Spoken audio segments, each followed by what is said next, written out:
त्यो भगवान नबनाउने भन्नेमा गयो क्या। हामीले प्रचण्डलाई भगवान बनायौँ क्या कुनै समय, एउटा गल्ती त्यो पनि भयो क्या। अहिले पनि त गल्ती गरिरहेछौँ नि, रवि लामिछाने बालेन शाहलाई भगवान त बनाइरहेछौँ नि हामीले। अनि त्यही भएर त हामीले सुरुमा भगवान बनाउनु गलत हो भनिरहेको छौँ नि त। तपाईँ र मेरो हामीले पो भनिरहेछौँ त, जनताले बुझिदिनु पर्यो के यो कुरो। ठिक छ, जनताले किन बुझ्न नचाहेको भन्ने कुरा चाहिँ मलाई चाहिँ थाहा छैन कमसेकम। त्यही त जस्तो आज बालेन शाहको बारेमा थोरै मात्र नराम्रो भनिदिनुहोस्, तपाईँको उठिवास लाग्छ। मेरो योभन्दा अघिल्लो एपिसोडमा मेरो आउनुभएको गेस्टले बालेन शाहको आलोचना गर्नुभएको थियो। अब गाली कसले खाइरहेछ? मैले खाइरहेको छु। मैले गाली खाएँ भनेर प्रब्लम छैन, तर जनता किन बालेन शाहलाई प्रश्न सोध्न पाइँदैन? बालेन शाहको आलोचना गर्न पाइँदैन? बालेन शाहमाथि अविश्वास प्रकट गर्न पाइँदैन? रेखा थापाले अस्ति एउटा अभिव्यक्ति दिनुभयो केही भनेर, कम्पेरिजन जनताले गरे, बराबरी फलोअर्स भनेर। हामीले पनि अघि कुरा गऱ्यौँ, बराबरी फलोअर्स चाहिँ केही हिसाब गर्ने हो भनेर, होइन? त्यो जनताले नै गरे, हेर्नुहोस् है। अब त्यसपछि अर्को के गरे? अब जनताले कम्पेरिजन गरेपछि त पत्रकारले त सोधिदिन्छन्, सोधे। अब रेखा थापाले अविश्वास प्रकट गर्नुभयो, रेखा थापाको लगभग उठिवास लाग्यो। उहाँलाई त लागेको छैन होला, तर देखिदा सामाजिक सञ्जालमा उहाँको घोर भन्दा घोर विरोध भइरहेको छ अहिले, होइन? तथानाम उहाँको व्यक्तिगत जीवनसम्मको कुराहरू आइरहेछ। भन्न खोजेको किन यो प्रकारको एग्रेसन छ, किन फेरि रासोपाको पनि एमाले काङ्ग्रेस माओवादीको जस्तै झोलेहरू क्रिएट भइरहेका छन् र त्यही बाटोमा रासोपालाई हिँडाइरहेको छ, भगवान बनाइरहेको छ। रवि लामिछानेलाई बालेन शाहलाई भगवान बनाएर भोलि फेरि यो त बिगार्ने प्रवृत्ति हो नि त, होइन? पर्सि बालेन शाहलाई बिगार्दै भने रवि लामिछानेलाई बिगार्दै भने त अब कति टेस्ट गर्ने? पञ्चायतलाई टेस्ट गर्ने कि कङ्ग्रेसलाई टेस्ट गर्यो, एमालेलाई टेस्ट गर्यो, माओवादीलाई टेस्ट गर्यो? तपाईँहरूलाई त टेस्ट गर्ने पाइनँ हामीले। तपाईँहरूलाई देखेर पनि त हामीलाई ठुलो उत्साह थियो नि। अब यो भनास हो मेरो। तपाईँले अहिले जे स्टेटमेन्ट दिनुभयो यसमा मैले क्रिटिकली टिप्पणी गर्नुपर्ने केही छैन। अब यो च्यालेन्ज हो। अब यसमा दुईवटा कुरा, यो यसलाई व्यक्तिमा भन्दा पनि सैद्धान्तिक रूपमा फिलोसोफिकल्ली एक्सप्लेन गरौँ। धेरै कम मात्र मान्छे हुन्छन् संसारमा जसले आफ्नो देवत्वकरण हुनु रङ हो, त्यसलाई चाहिँ मेरो देवत्वकरण, मेरो पपुल्यारिटीलाई सङ्गठनमा ट्रान्सफर गरेन भने म पनि डुब्छु, सङ्गठन पनि डुब्छु भनेर बुझ्छ। धेरै कम मान्छे मात्र हुन्छन् र अल्टिमेटली जिउँदा र सफल त्यही मान्छेहरू मात्र हुन्छन् नेताहरूमा। बालेन शाह र रवि लामिछाने त्यो मान्छे हो कि होइन? इतिहासमा टेम्पररी ट्रेन्ड सेटर हो कि पर्मानेन्ट ट्रेन्ड सेटर हो भन्ने कुरा चाहिँ उनीहरूले देखाउनु पर्छ। त्यो एउटा माध्यमबाट मात्र सम्भव छ। आफ्नो पपुल्यारिटीलाई टिममा 100 जनामा ट्रान्सफर गरिदिनुहोस्, तपाईँहरूले भने मान्छेमा गरिदिनुहोस्, 100 जनालाई बिल्ड गर्नुहोस्, त्यो 100ले अर्को 100 गर्छ, होइन? सङ्गठन बलियो हुन्छ। वडामा बालेन चाहियो, एउटा बालेनले मात्र देश बनाउन सक्दैन। हामीलाई त 6743 वडा छन् जस्तो लाग्छ देशमा।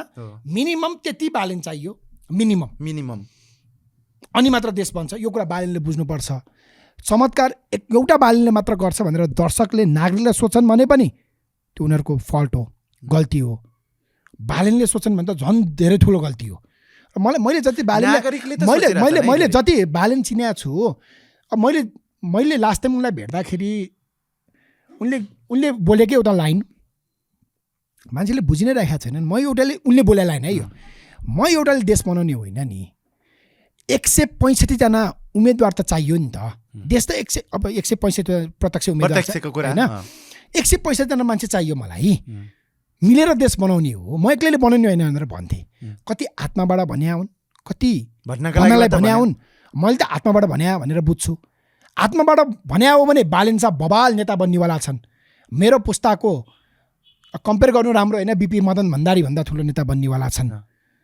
अब मौखिक भन्या हो, त्यसलाई व्यवहारमा उतार्न, मौखिक आत्माबाट भनेर पनि व्यवहारमा उतार्न सकेनन् भने, अथवा मौखिक भन्या भए चाहिँ यो पनि यो कालखण्ड चाहिँ उनको फेभरमा हुन्छ, बाँकी कालखण्ड उनको फेभरमा नै हुँदैन। किनभने 65 सालमा प्रचण्ड वा सुपर पपुलर, एउटा झलक हेर्नको लागि सर तपाईँलाई कतिको याद छ? तपाईँलाई अलिक कम छ होला याद। कम छ तर सुनिन्छ नि त। सुनिन्छ। यो केही पनि होइन भनिन्छ अझ। बाबुराम भट्टराई वा सुपर पपुलर हो जब उहाँ प्रधानमन्त्री बन्नुभयो। मुस्ताङ गाडी चढ्दाखेरि त नायक फिल्मको अनिल कपुरै लाग्यो नि हामीलाई पनि यार। नायक फिल्म हेर्नु भएको छ? हेरेको छु। अनिल कपुरको एक दिनको मुख्यमन्त्री। बाबुराम भट्टराईले जब पहिलोचोटि प्रधानमन्त्री बने र मुस्ताङ गाडी चढ्यो नि, मेरो नेता मेरो प्रधानमन्त्री भन्ने हामीलाई लाग्यो होइन। 74 सालमा जब ग्यासको पाइप आउने सपना देखेँ, पानी जहाज देखियो, रेल चल्ने देखियो, घर घरमा सिलिन्डर युगको अन्त्यको सपना देखियो। मनमनै तपाईँले र मैले पनि आई लभ यु भने हो किन ल भन्नुहोस्। मनमा नै के को खुलेरै मैले त पोस्टै गरे रहेछु, डिलिट गरेँ भनेको भने। म त विवेकशीलको नेता थिएँ। विवेकशीलमा चुनाव हारियो, नेकपाले जित्यो, मलाई त्यो पार्टीले हरायो। तर ठिक छ यार, म हारे पनि ओलीले देश बनाउँछन् भने कुन देश बनाउने? मेरो देश बनाउने होइन, बनाउन न त यार भनेर खुसी भएर आई लभ यु केपी बा भने हो के मनमा नै। मैले त लेखिनँ होइन, अलिकति दाउ चाहिँ थियो। तर चुच्चे नक्साको केसमा जुन केही गलत बोले, तर जुन अडान लिए नाकाबन्दीको बेलामा यत्तिको चाहिँ राष्ट्रवादी चाहिन्छ, यत्तिको चाहिँ भन्या हो। जब पार्टीमा पहिलो वरियताको अध्यक्ष भन्ने कुरामा अल्झिए, आफ्नै पार्टीका नेतालाई निषेध गर्न लागे, मेरो कारणले भोट आयो म भन्न थाले, बा भयो। त्यसपछि बिग्रियो होइन। ओलीले विनाशको बाटो आफैले लेखे। दुःखको कुरो मेरो कन्सर्न कहाँ हो भने मलाई एमालेको के मतलब? तर मैले त एमाले देश बनाउँछ त्यो त प्राइभेट लिमिटेड होइन नि, पब्लिक लिमिटेड होला नि, अथवा पार्टी सार्वजनिक पार्टी हो नि। मेरो त विश्वास थियो नि हुनलाई चाहिँ हो, तर टेक्निकली प्र्याक्टिकली चाहिँ होइन, प्राइभेट लिमिटेडै हो। मलाई के लागिरहेको छ भने हिजोको प्रचण्ड पनि मैले देखाएको छु। मैले राजनीतिक कुरा गरिरहेको छु। हिजोको बाबुराम भट्टराई देखाएको छु, मैले हिजोको ओली देखाएको छु, मदन भण्डारी र बिपी देख्न पाइन सुनेको छु। आज बालेन बनाउँदैछौँ, देख्दैछौँ। म बालेनलाई त्यो ओली, त्यो प्रचण्ड, त्यो बाबुराम नबन्नु भन्ने चाहन्छु। त्यो देउबा पनि देउबा त झन् बन्नै भएन। 62-63 देउबा भन्दा गिरिजाको एगेन्स्टमा उभिने मान्छे कम क्रान्तिकारी थियो होइन। बवाल एट होइन। देउबा काङ्ग्रेस फुटाइदियो, फेरि ल्याएर जोडिदियो, वरिष्ठ नेता बन्यो, त्यो लेभलको। म त्यो बालेन नबन्नु भन्ने चाहन्छु। त्यही भएर त्यो चाहिँ नट ओन्ली बालेन, रवि बालेन होइन, अथवा बालेन त सिम्बोलिकली भनिरहेछौँ, इभन गगन हो, त्यो नबन्नु भन्ने चाहन्छु। त्यही भएर यो चाहिँ उनीहरूले बुझ्नु पर्यो सबभन्दा पहिला, र त्यो आफ्नो एनर्जीलाई चाहिँ पार्टीमा ट्रान्सफर गर्नु पर्यो, पार्टी प्रोसेसमा लिएर जानु पर्यो। अहिले प्रोसेसमा किन गएन भनेर सोध्न पनि हतार हुन्छ। भर्खरै बन्यो पार्टी अस्तिबाट होइन, 2 वर्षको पार्टी। बालेनजी आएर त नयाँ समीकरणमा गइसकेको छ होइन।